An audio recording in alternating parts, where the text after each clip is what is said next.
सतगुरु नानक तेरी लीला न्यारी है, नीजा लाला वेंदी दुनिया सारी है। सतगुरु नानक तेरी लीला न्यारी है, नीजा लाला वेंदी दुनिया सारी।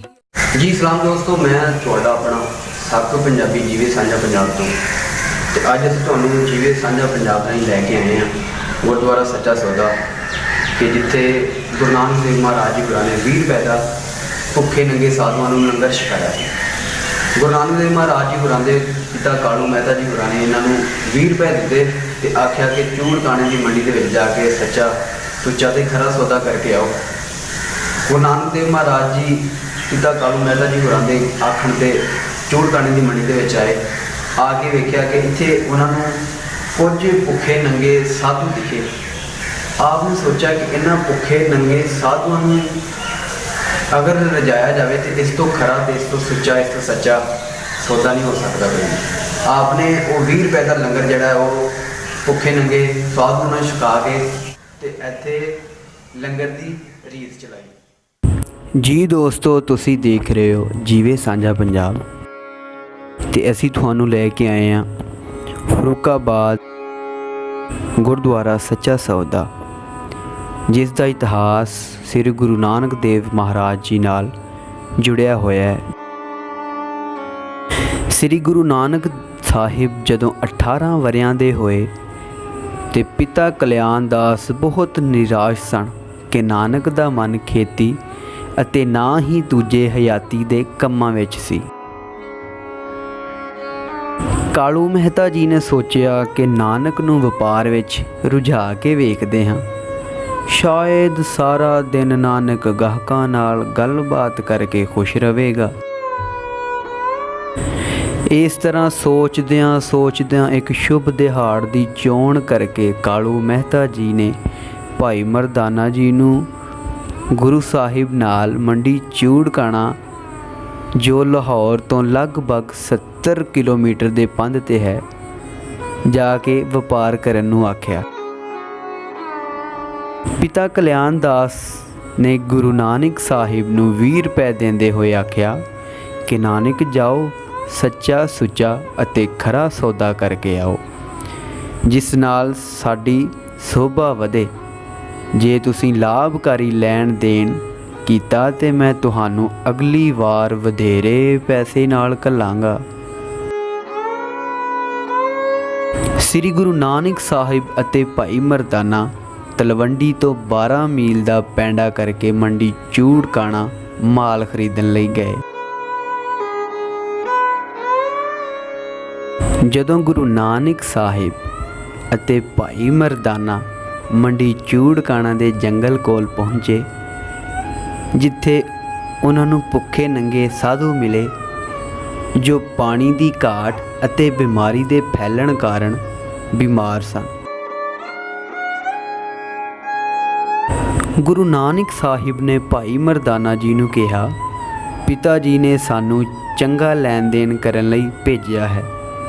लोड़वंद नूं खवाउण अते पहनाउण नालों कोई सौदा वध लाभकारी, वध सच्चा सुच्चा अते खरा नहीं हो सकता। इस तरह सच्चा सौदा करन दा मौका हयाती विच बहुत घट मिलता है। श्री गुरु नानक साहिब ने सारी रकम, सारियां मोहरां, सारे पैसे जो पिता कालू मेहता जी ने वपार लई दिते सन, गुरु साहिब ने उन्हां 20 रुपइयां दा भोजन खरीदण तो बाद जो पैसे बचे उस नाल कपड़े लै आए। गुरु साहिब ने अपने हत्थां नाल साधुआं नूं भोजन खवा के भुखे नंगे साधुआं नूं निहाल करके लंगर दी रीत चलाई। गुरु साहिब अते भाई मरदाना साधुआं तो छुट्टी लैके खाली हथ वापस जान लगे। जदों दोवें तलवंडी दे कोल पहुँचे ते गुरु साहिब ने भाई मरदाना जी नूं कहा, तुसी कल्ले जाओ मैं ਇੱਥੇ ਹੀ ਬੈਠਾਂਗਾ। ਭਾਈ ਮਰਦਾਨਾ ਜੀ ਨੇ ਜਾ ਕੇ ਗੁਰੂ ਨਾਨਕ ਸਾਹਿਬ ਜੀ ਦੇ ਪਿਤਾ ਕਾਲੂ ਮਹਿਤਾ ਜੀ ਨੂੰ ਸਾਰੀ ਕਹਾਣੀ ਸੁਣਾ ਦਿੱਤੀ। ਗੁਰੂ ਨਾਨਕ ਸਾਹਿਬ ਦੇ ਪਿਤਾ ਕਲਿਆਣ ਦਾਸ ਨੂੰ ਬਹੁਤ ਗੁੱਸਾ ਸੀ ਕਿ ਉਹਨਾਂ ਖਵਾਉਣ ਪਿਆਉਣ, ਕੱਪੜੇ ਅਤੇ ਲੋੜਵੰਦ ਲੋਕਾਂ ਦੀ ਦੇਖਭਾਲ ਵਿੱਚ ਪੈਸਾ ਬਰਬਾਦ ਕੀਤਾ ਹੈ ਅਤੇ ਕੋਈ ਲਾਭ ਨਹੀਂ ਕੀਤਾ। ਸਾਰੇ ਕੰਮ ਇੱਕ ਪਾਸੇ ਕਰ ਉਹ ਭਾਈ ਮਰਦਾਨਾ ਜੀ ਨੂੰ ਨਾਲ ਲੈ ਕੇ ਗੁਰੂ ਨਾਨਕ ਸਾਹਿਬ ਵੱਲ ਚੱਲ ਪਏ। ਗੁਰੂ ਨਾਨਕ ਸਾਹਿਬ ਨੇ ਪਿਤਾ ਕਲਿਆਣ ਦਾਸ ਨੂੰ ਆਪਣੇ ਨਾਲ ਗੁੱਸੇ ਨਾ ਹੋਣ ਨੂੰ ਕਿਹਾ। ਗੁਰੂ ਸਾਹਿਬ ਨੇ ਪਿਤਾ ਜੀ ਨੂੰ ਇਹ ਕਹਿ ਕੇ ਯਕੀਨ ਦਿਵਾਉਣ ਦੀ ਕੋਸ਼ਿਸ਼ ਕੀਤੀ ਕਿ ਉਸਨੇ ਪੈਸੇ ਨਾਲ ਕੋਈ ਗਲਤ ਕੰਮ ਨਹੀਂ ਕੀਤਾ, ਪਰ ਸੱਚੇ ਅਰਥਾਂ ਵਿੱਚ ਸੱਚਾ ਸੌਦਾ ਕੀਤਾ ਹੈ। ਕਾਲੂ ਮਹਿਤਾ ਜੀ ਲਈ ਧਨ ਇਕੱਠਾ ਕਰਨਾ ਹੀ ਇੱਕ ਅਸਲ ਸੌਦਾ ਸੀ, ਕਿਉਂਕਿ ਇਸ ਸੰਸਾਰ ਵਿੱਚ ਜੋ ਅਮੀਰ ਹੈ ਉਹੀ ਸਿਆਣਾ ਹੈ। ਸਿਰਫ ਅਮੀਰ ਲੋਕ ਹੀ ਕਾਮਲ, ਇਮਾਨਦਾਰ, ਪਵਿੱਤਰ ਅਤੇ ਮਨੁੱਖ ਜਾਤੀ ਦੇ ਪ੍ਰੇਮੀ ਮੰਨੇ ਜਾਂਦੇ ਹਨ। ਜਿਸ ਜਗ੍ਹਾ ਗੁਰੂ ਨਾਨਕ ਸਾਹਿਬ ਨੇ ਸੌਦਾ ਕੀਤਾ ਉਸ ਥਾਂ 'ਤੇ ਧਰਮਸ਼ਾਲਾ ਸੀ। ਗੁਰੂ ਨਾਨਕ ਸਾਹਿਬ ਤੋਂ 210 ਵਰ੍ਹੇ ਬਾਅਦ ਮਹਾਰਾਜਾ ਰਣਜੀਤ ਸਿੰਘ ਨੇ ਇਸ ਜਗ੍ਹਾ ਗੁਰਦੁਆਰਾ ਸਾਹਿਬ ਬਣਾਇਆ, ਜੋ 1947 ਦੀ ਵੰਡ ਵੇਲੇ ਇਹ ਗੁਰਦੁਆਰਾ ਸਾਹਿਬ ਸਿੱਖ ਸੰਗਤਾਂ ਕੋਲੋਂ ਵਿਛੜ ਗਿਆ। ਪਾਕਿਸਤਾਨ ਸਰਕਾਰ ਨੇ ਜਿੱਥੇ ਬਹੁਤ ਸਾਰੇ ਇਨਾਮ ਦਿੱਤੇ, ਉਹਨਾਂ ਵਿੱਚੋਂ ਇੱਕ ਗੁਰਦੁਆਰਾ ਸੱਚਾ ਸੌਦਾ ਵੀ ਹੈ। ਗਰੀਬ ਦਾ ਮੂੰਹ ਅਤੇ ਗੁਰੂ ਦੀ ਗੋਲਕ। ਗੁਰੂ ਨਾਨਕ ਸਾਹਿਬ ਜੀ ਦੇ 20 ਰੁਪਏ ਦਾ ਚਲਾਇਆ ਹੋਇਆ ਲੰਗਰ ਅੱਜ ਦੇਸ਼ ਵਿਦੇਸ਼, ਪੰਜਾਬ ਅਤੇ ਦੁਨੀਆ ਦੇ ਵਿੱਚ ਵਸਦੇ ਪੰਜਾਬੀ ਇਸ ਰੀਤ ਨੂੰ ਗੁਰੂ ਨਾਨਕ ਸਾਹਿਬ ਦੇ ਪਾਏ ਪੂਰਨਿਆਂ ਉੱਤੇ ਚੱਲਦਿਆਂ ਹੋਇਆਂ ਇਸ ਲੰਗਰ ਨੂੰ ਪੂਰੀ ਦੁਨੀਆ ਉੱਤੇ ਚਲਾ ਰਹੇ ਨੇ। ਇਸ ਗੁਰੂ ਘਰ ਦੇ ਵਿੱਚ ਆ ਕੇ ਮੁਸਲਮਾਨ, ਸਿੱਖ, ਹਿੰਦੂ ਕੋਈ ਵੀ ਲੰਗਰ ਵਿੱਚ ਹਿੱਸਾ ਲੈ ਸਕਦਾ ਹੈ, ਕੋਈ ਵੀ ਲੰਗਰ ਦੀ ਰੀਤ ਨੂੰ ਪੁਗਾ ਸਕਦਾ ਹੈ। ਕਾਲ ਖਾਏ ਕਿਛ ਹੱਥ ਦੇ, ਨਾਨਕ ਰਾਹ ਪਛਾਣੇ ਸੇ। ਬਾਬਾ ਨਾਨਕ ਦੋਹਾਂ ਪੰਜਾਬਾਂ ਦਾ ਸਾਂਝਾ ਗੁਰੂ ਹੈ। ਇੱਕ ਪਾਸੇ ਉਸ ਨੂੰ ਪੀਰ ਕਿਹਾ ਜਾਂਦਾ ਹੈ ਤੇ ਇੱਕ ਪਾਸੇ ਉਸ ਨੂੰ ਬਾਬਾ ਨਾਨਕ ਕਿਹਾ ਜਾਂਦਾ ਹੈ। ਕਹਿੰਦੇ ਬੱਲੇ ਬਾਬਾ ਤੇਰੇ ਵੇ, ਤੇਰੇ ਵੀ ਨਹੀਂ ਮੁੱਕਣੇ।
ਜੀ ਦੋਸਤੋ, ਮੈਂ ਸਾਕੂ ਪੰਜਾਬੀ ਜੀਵੇ ਸਾਂਝਾ ਪੰਜਾਬ ਤੋਂ ਤੇ ਅਸੀਂ ਅੱਜ ਆਏ ਹਾਂ ਗੁਰਦੁਆਰਾ ਸੱਚਾ ਸੌਦਾ, ਜਿੱਥੇ ਗੁਰੂ ਨਾਨਕ ਦੇਵ ਜੀ ਹੋਰਾਂ ਨੇ 20 ਰੁਪਏ ਦਾ ਭੁੱਖੇ ਨੰਗੇ ਸਾਧੂਆਂ ਨੂੰ ਲੰਗਰ ਛਕਾਇਆ ਸੀ।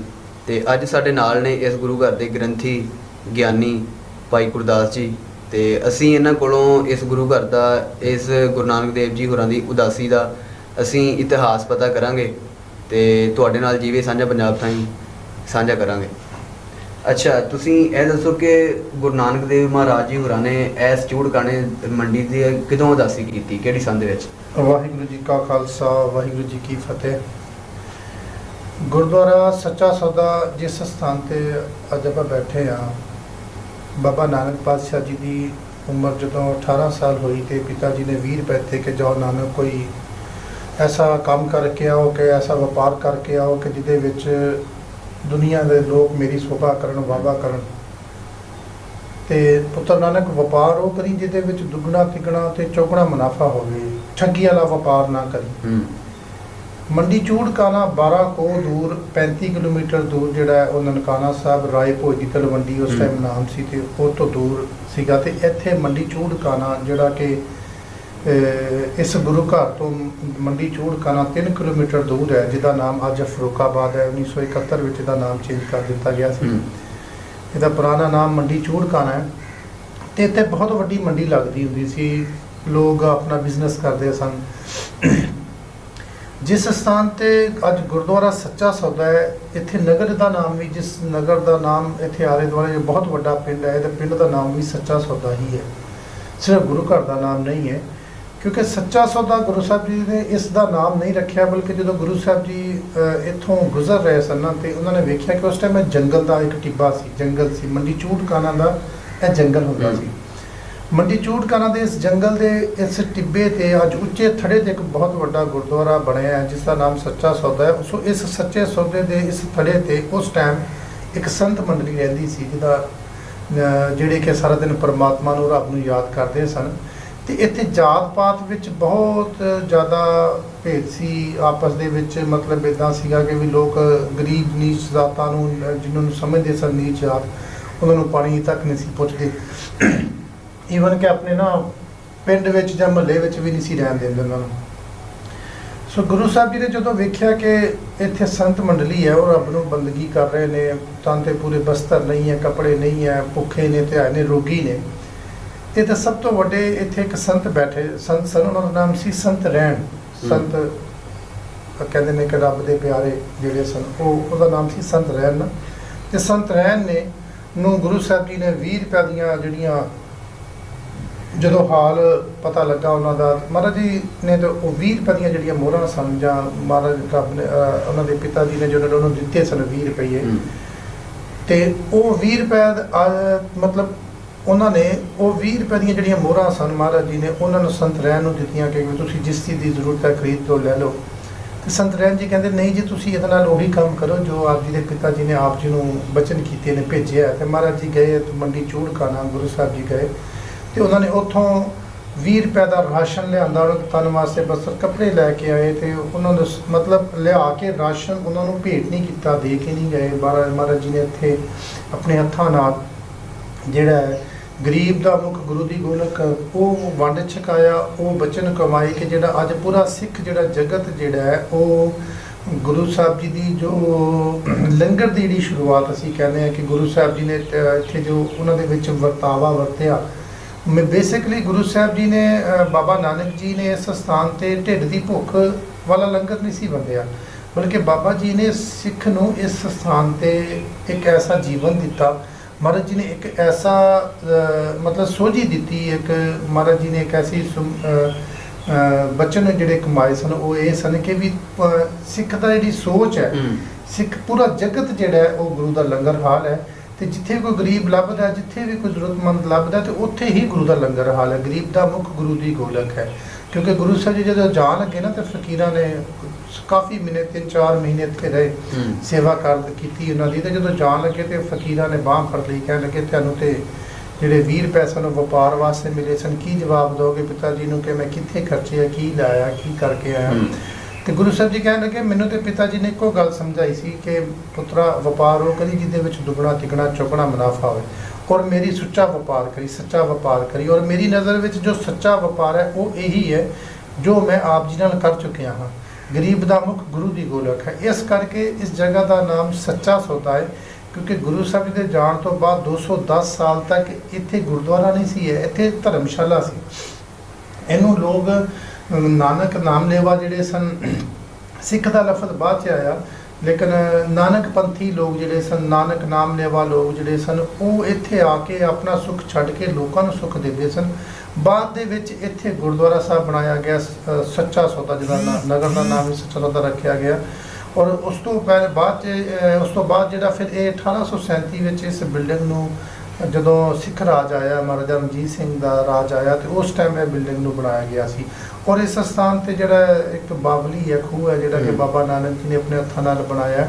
ਔਰ ਇੱਥੇ 2 ਦਰਖਤ ਨੇ, ਇੱਕ ਬੇਰੀ ਸਾਹਿਬ ਹੈ ਤੇ ਇੱਕ ਵਣ ਸਾਹਿਬ ਹੈ, ਕਿ ਜਿਹੜਾ ਕਿ ਗੁਰੂ ਸਾਹਿਬ ਜੀ ਦੇ ਜਿਸ ਨੂੰ ਗੁਰੂ ਸਾਹਿਬ ਦੀ ਛੋਹ ਪ੍ਰਾਪਤ ਹੈ, ਉਹ ਅੱਜ ਵੀ ਖੜੇ ਨੇ ਇੱਥੇ। 550 ਸਾਲ ਪੁਰਾਣੇ ਦਰਖਤ ਨੇ 2 ਉੱਤੇ ਖੂਹ ਸਾਹਿਬ ਹੈ।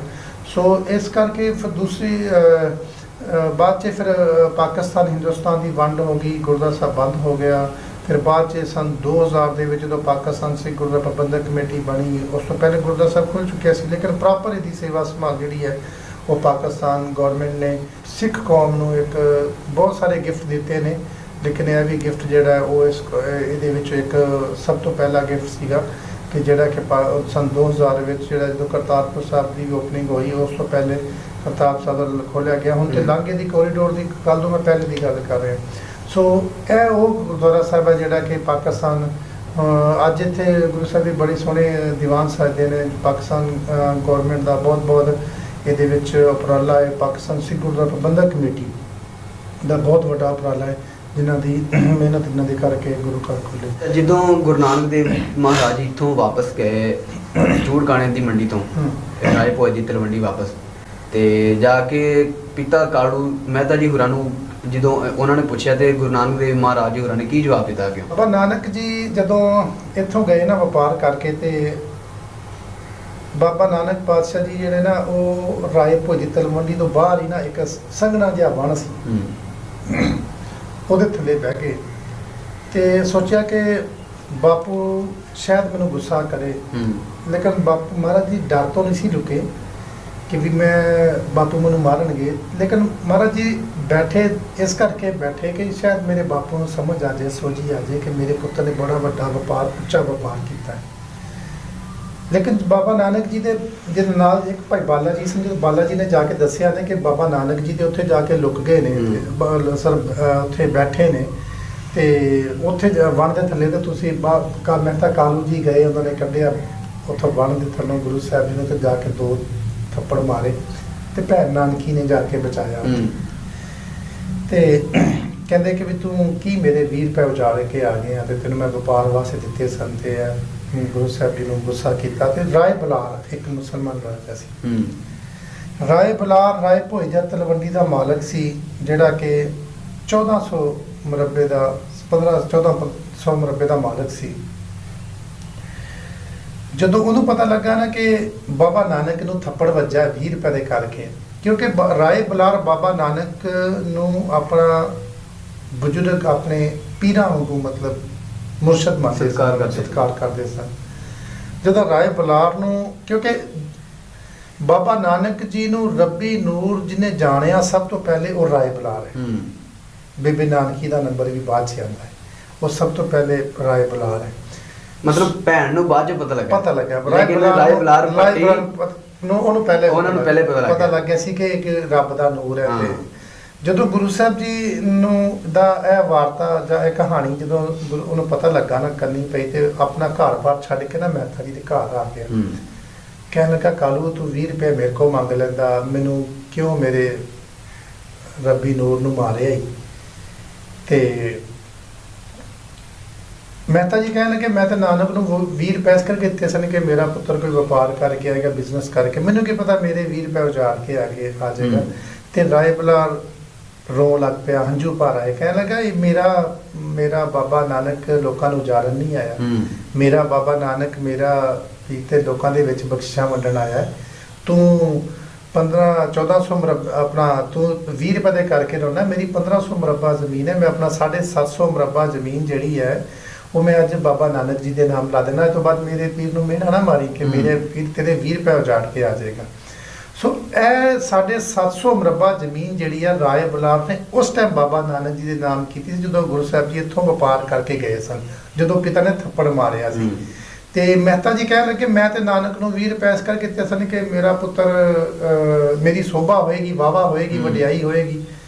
ਤੇ ਮਹਿਤਾ ਤੇ ਰਾਏ ਬੁਲਾਰ ਕਹਿੰਦਾ ਲੈ ਕਾਲੂ ਤੂੰ ਇਹੀ ਚਾਹਨਾ ਕਿ ਤੇਰੀ ਸੋਭਾ ਹੋਵੇ, ਵਡਿਆਈ ਹੋਵੇ, ਤੇ ਲੈ ਅੱਜ ਤੋਂ ਬਾਅਦ ਰਾਏ ਭੋਜ ਦੀ ਤਲਵੰਡੀ ਨੂੰ ਲੋਕ ਰਾਏ ਭੋਜ ਦੀ ਤਲਵੰਡੀ ਨਹੀਂ ਬਲਕਿ ਮੇਰੇ ਪੀਰ ਦੇ ਨਾਮ ਤੋਂ ਨਾਨਕ ਦਾ ਆਣਾ ਸਾਹਿਬ, ਜਿਹੜਾ ਬੇਸਿਕਲੀ ਨਾਮ ਹੈ ਨਾ ਨਕਾਣਾ ਵਿਗੜਿਆ ਹੋਇਆ ਨਾਮ ਹੈ, ਨਾਨਕ ਦਾ ਆਣਾ ਸਾਹਿਬ ਹੈ। ਇਸ ਜਗ੍ਹਾ ਦਾ ਨਾਮ ਜਿਹੜਾ ਇਹ ਵੀ ਰਾਏ ਬੁਲਾਰ ਨੇ ਰੱਖਿਆ ਸੀ, ਕੋਈ ਸਿੱਖ ਸੰਗਤ ਨੇ ਜਾਂ ਕਿਸੇ ਨੇ ਨਹੀਂ ਰੱਖਿਆ, ਬਲਕਿ ਨਾਨਕ ਦਾ ਆਣਾ ਸਾਹਿਬ ਜਿਹੜਾ ਨਾਮ ਹੈ ਇਹ ਰਾਏ ਬੁਲਾਰ ਨੇ ਜਿਹੜਾ ਉਹ ਰੱਖਿਆ ਸੀ। ਤੇ ਅੱਜ ਵੀ ਜਿਹੜਾ ਸਿੱਖ ਧਰਮ ਦੇ ਵਿੱਚ ਰਾਏ ਬੁਲਾਰ ਦਾ ਬੜਾ ਸਤਿਕਾਰ ਹੈ, ਕਿਉਂਕਿ ਉਹ ਪਹਿਲਾ ਰੱਬ ਦਾ ਬੰਦਾ ਹੈ ਜਿਹਨੇ ਕਿ ਗੁਰੂ ਨਾਨਕ ਪਾਤਸ਼ਾਹ ਜੀ ਨੂੰ ਰੱਬੀ ਨੂਰ ਜਾਣਿਆ। ਕਿਉਂਕਿ ਜਦੋਂ ਗੁਰੂ ਸਾਹਿਬ ਜੀ ਦੇ ਥੱਪੜ ਵੱਜ ਗਿਆ ਨਾ, ਤੇ ਰਾਏ ਬੁਲਾਰ ਕਹਿੰਦਾ ਕਿ ਕਹਿੰਦਾ ਕਿ ਵੀ ਕਾਲੂ ਤੂੰ ਥੱਪੜ ਮਾਰਿਆ ਹੀ, ਮੈਨੂੰ ਤੇ ਉਸ ਦਿਨ ਵੀ ਪਤਾ ਲੱਗ ਗਿਆ ਸੀ ਜਦੋਂ ਲੋਕੀ ਮੇਰੇ ਪੀਰ ਨੂੰ ਇਹ ਕਹਿੰਦੇ ਸਨ ਕਿ ਸਾਡੀਆਂ ਖੇਤੀਆਂ ਉਜਾੜੀਆਂ, ਤੇ ਮੈਂ ਨਹੀਂ ਸੀ ਮੰਨਦਾ।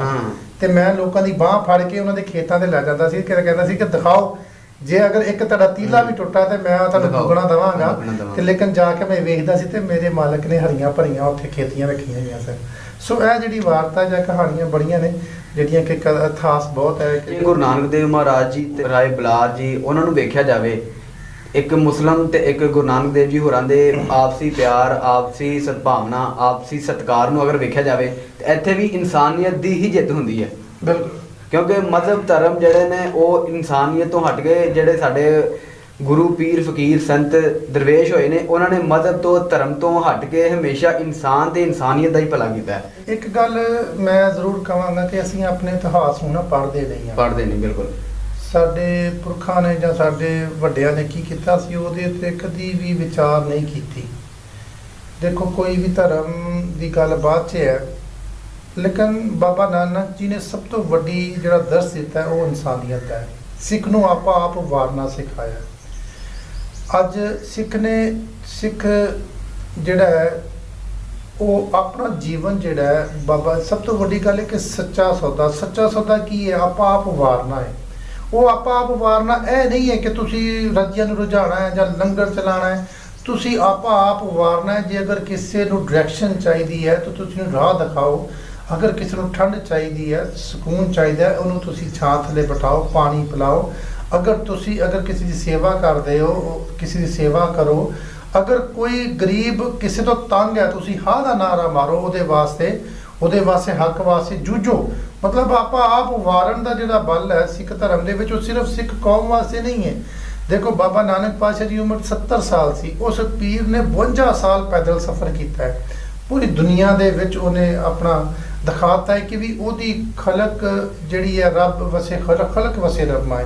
ਜੇ ਤੁਸੀਂ ਰੱਬ ਨੂੰ ਪਿਆਰ ਕਰਨਾ ਤੇ ਉਹਦੀ ਖਲਕ ਦੇ ਵਿੱਚ ਵਸੋ, ਉਹਦੀ ਬਣਾਈ ਹੋਈ ਜ਼ਿੰਦਗੀ ਦੇ ਵਿੱਚ ਵਸੋ। ਉਹਦੀ ਬਣਾਈ ਹੋਈ ਜਿਹੜੀ ਉਹਦੀ ਬਣਾਈ ਹੋਈ ਲੋਕ ਨੇ ਉਹਨਾਂ ਦੀ ਸੇਵਾ ਕਰਕੇ ਤਦ ਰੱਬ, ਮਤਲਬ ਕੁਦਰਤ ਦੇ ਰੰਗ ਬਣਾਓ, ਕੁਦਰਤ ਦੀਆਂ ਲਿਖਤਾਂ ਪੜੋ। ਬਿਲਕੁਲ, ਇਹ ਨਹੀਂ ਹੈ ਕਿ ਵੀ ਤੁਸੀਂ ਆਪਣਾ ਆਪਣੀ ਈਗੋ, ਆਪਣੀ ਜਿਹੜੀ ਦਿਮਾਗ ਦੀ ਫਰਸਟ੍ਰੇਸ਼ਨ ਹੈ, ਤੁਸੀਂ ਉਹਨੂੰ ਲੈ ਕੇ ਆਪਣਾ ਜੀਵਨ ਤੁਸੀਂ ਜਿੱਦਾਂ ਤੁਸੀਂ ਸੋਚਦੇ ਕਿ ਉਹੀ ਸੱਚ ਹੈ। ਨਹੀਂ, ਇੱਕ ਦਾਤੇ ਨੇ ਖੇਲ ਰਚਾਇਆ ਹੈ ਤੇ ਉਹ ਖੇਲ ਕਿਹੜਾ ਹੈ ਕਿ ਤੁਸੀਂ ਇਹ ਜੀਵਨ ਤੁਹਾਡਾ ਨਹੀਂ ਹੈ, ਇਹ ਜੀਵਨ ਤੁਹਾਡਾ ਆਪਣਾ ਆਪ ਕਿਸੇ ਤੇ ਵਾਰਨ ਵਾਸਤੇ ਦਿੱਤਾ ਹੈ ਕਿ ਕਿਸੇ ਦੀ ਸੇਵਾ ਕਰੋ। ਤੇਰਾ ਜੀਵਨ ਜਿਹੜਾ ਕਿਸੇ ਦੀ ਸੇਵਾ, ਅਗਰ ਤੁਹਾਡਾ ਜੀਵਨ ਕਿਸੇ ਦੀ ਸੇਵਾ ਵਿੱਚ ਸਫਲ ਹੈ ਤੇ ਤੁਸੀਂ ਸਫਲ ਹੋ। ਸੋ ਇਹ ਗੁਰੂ ਘਰ ਦਾ ਇਤਿਹਾਸ ਹੈ। ਵਾਹਿਗੁਰੂ ਜੀ ਕਾ ਖਾਲਸਾ, ਵਾਹਿਗੁਰੂ।